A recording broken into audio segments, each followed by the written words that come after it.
Europe 1, bonjour. Raphaël Duchemin. 6h19 sur Europe 1, 4 lettres dont vous allez beaucoup entendre parler aujourd'hui et qui apportent dans nos vies une vraie révolution. Le RGPD entre en vigueur ce vendredi dans toute l'Union européenne. RGPD, c'est le règlement général sur la protection des données. Bonjour Paola Forteza. Bonjour. Merci d'être avec nous sur Europe 1. Vous êtes députée La République En Marche des Français de l'étranger dans la 2e circonscription. Vous avez été rapporteur de la loi qui introduit justement ce fameux RGPD en droit français. Alors, à compter d'aujourd'hui, la loi impose à toute entreprise, sur Internet ou non d'ailleurs, de demander un consentement explicite et positif, ce sont les termes précis, pour utiliser des données personnelles collectées et traitées dans l'Union européenne. Ça signifie que jusqu'ici, la loi de 1995 en France ne le faisait pas ou pas vraiment ? Alors, le RGPD est beaucoup plus ambitieux et beaucoup plus précis et donne de nouveaux moyens aux utilisateurs pour reprendre la maîtrise de leurs données personnelles. Il y a des voies de recours, il y a des nouveaux pouvoirs d'enquête et de pénalités financières qui sont donnés à la CNIL. Donc oui, ça va beaucoup plus loin et c'est beaucoup plus effectif que ce qui était en œuvre jusqu'à maintenant. Hier, la commissaire européenne à la justice a dit qu'on était jusqu'ici nus dans un aquarium. On se rhabille en quelque sorte. Oui, on pourrait dire ceci. On pourrait dire que on reprend la maîtrise de notre intimité, de notre vie privée et que nous allons pouvoir contrôler ce que les entreprises font de nos données personnelles, l'utilisation qu'ils en font notamment en termes pour des fins commerciales.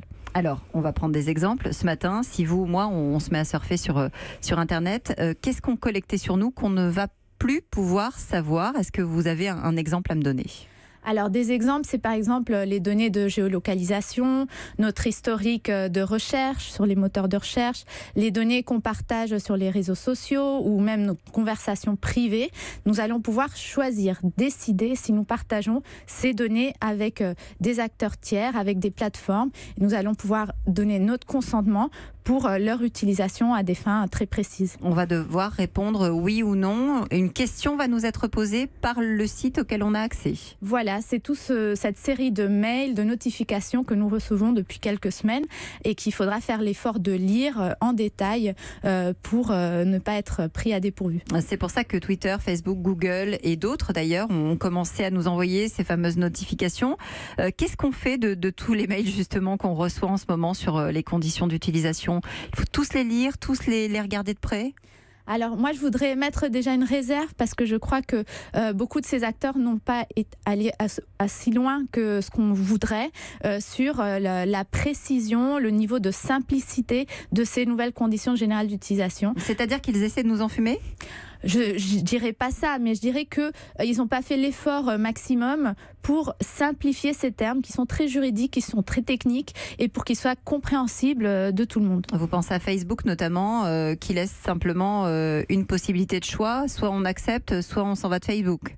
Alors, il y a des questions liées au chantage au service, qui est quelque chose qui ne pourra plus être possible dans le cadre du RGPD. C'est-à-dire que les plateformes ne peuvent pas conditionner l'accès au service au fait que nous donnions notre consentement. C'est le principe de la minimisation des données.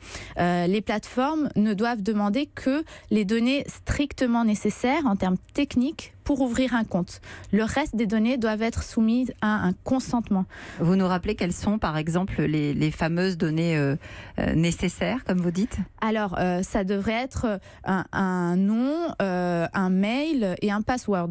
Avec ça s'arrête là. Ça devrait être suffisant. Tout ce qu'on est en train de se dire, Paola Forteza, ça vaut aussi, par exemple, pour les hôpitaux qui ont accès à nos données de santé, donc des données personnelles. Voilà, ça vaut pour les hôpitaux. Les données de santé sont des données extrêmement sensibles. Il y a quelques données qui sont plus sensibles que les autres et qui ont un cadre de protection encore plus important. Ce fameux RGPD, il donne aussi aux citoyens le droit de savoir quand leurs données sont piratées, comme ça s'est passé avec la fuite massive subie par Uber en 2016. Ça, c'était important à mettre dans la loi. Oui, exactement. C'est aussi le cas, par exemple, de Cambridge Analytica. Ce grand scandale qui a été révélé il y a quelques mois. Je crois que ce type de scandale, on ne voit pas encore jusqu'où ça peut aller. C'est que la pointe du iceberg avec tout ce qui a été mis, tout ce traçage qui se fait de notre activité en ligne. Nous pourrons être surpris par de nouveaux scandales qui vont arriver dans les prochains mois et dans les prochaines années. Donc il faut faire très attention et ce RGPD est vraiment bienvenu et suivi partout dans le monde. Les internautes seront mieux armés aussi pour faire respecter leur droit à l'oubli.